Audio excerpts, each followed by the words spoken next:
તો crime branch દ્વારા મૌલવી અબુ બકરની ધરપકડ બાદ વધુ ચોંકાવનારા ખુલાસા થયા છે। સુરતમાં હિન્દુવાદી નેતાઓની હત્યાના ષડયંત્ર મામલે તપાસનો ધમધમાટ શરૂ કરવામાં આવ્યો છે।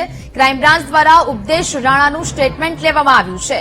ઉપદેશ રાણાએ ક્રાઇમ બ્રાન્ચને છેલ્લા 1.5 વર્ષથી મળી રહેલી ધમકીનું રેકોર્ડિંગ પોલીસને આપ્યું હતું। સુરતના ઉપદેશ રાણા પણ હત્યાના ટાર્ગેટ પર હોવાનું સામે આવ્યું હતું।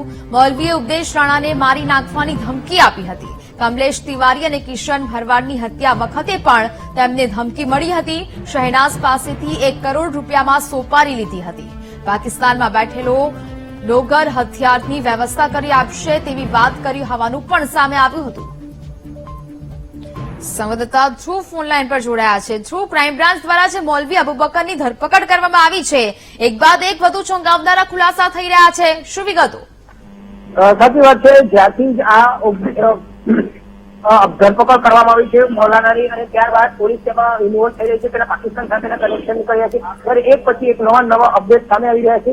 ક્રાઇમ બ્રાન્ચ પોલીસે ઉપદેશ રાણાનું પણ નિવેદન દેવામાં આવ્યું હતું, એને પ્રેસ માટે બોલાવવામાં આવ્યો હતો, કારણ કે ઉપદેશ રાણાને મારવાની ધમકી આપવામાં આવી હતી। હિન્દુ નેતા ઉપદેશ રાણા છે અને તેને આ મૌલવીએ મારવાની ધમકી આપી હતી અને હત્યા કરવાની ધમકી આપી હતી, જેને લઈને ઉપદેશ રાણાનું નિવેદન દેવામાં આવ્યું છે। ત્યારે ઉપદેશ રાણાએ પોતાના સ્ટેટમેન્ટમાં જે રીતે તેને મારવાની ધમકી આપવામાં આવી હતી, કઈ રીતે આપવામાં આવી તેનું રેકોર્ડિંગ પણ આપવામાં આવ્યું છે।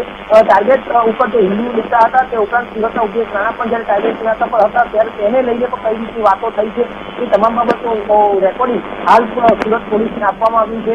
મૌલવી જે રીતે આ તમામ લોકો સાથે સંપર્કમાં હતો, જે 3 વ્યક્તિની નેપાળથી અને મહારાષ્ટ્રથી જેની ધરપકડ કરવામાં આવી છે તેની સાથે પણ સંપર્કમાં હતો, તેને કઈ રીતે મારવાની ધમકી આપી હતી તમામ હિન્દુ નેતાઓને તે બાબતનું પણ રેકોર્ડિંગ આપવામાં આવ્યું છે, તે બાબતે પણ પૂછપરછ કરવામાં આવી છે। એટલે કે કહી શકાય કે આ ખૂબ જ મહત્વનો એક પુરાવો પોલીસને અત્યારે આ રેકોર્ડિંગનો મળ્યો છે તે કહી શકાય છે, કારણ કે આ તમામ બાબતે જે પોલીસ તપાસ કરી રહી છે તેની જોરથી કડી માનવામાં આવે છે। જી બિલકુલ ધ્રુવ, જાણકારી બદલ આપનો આભાર।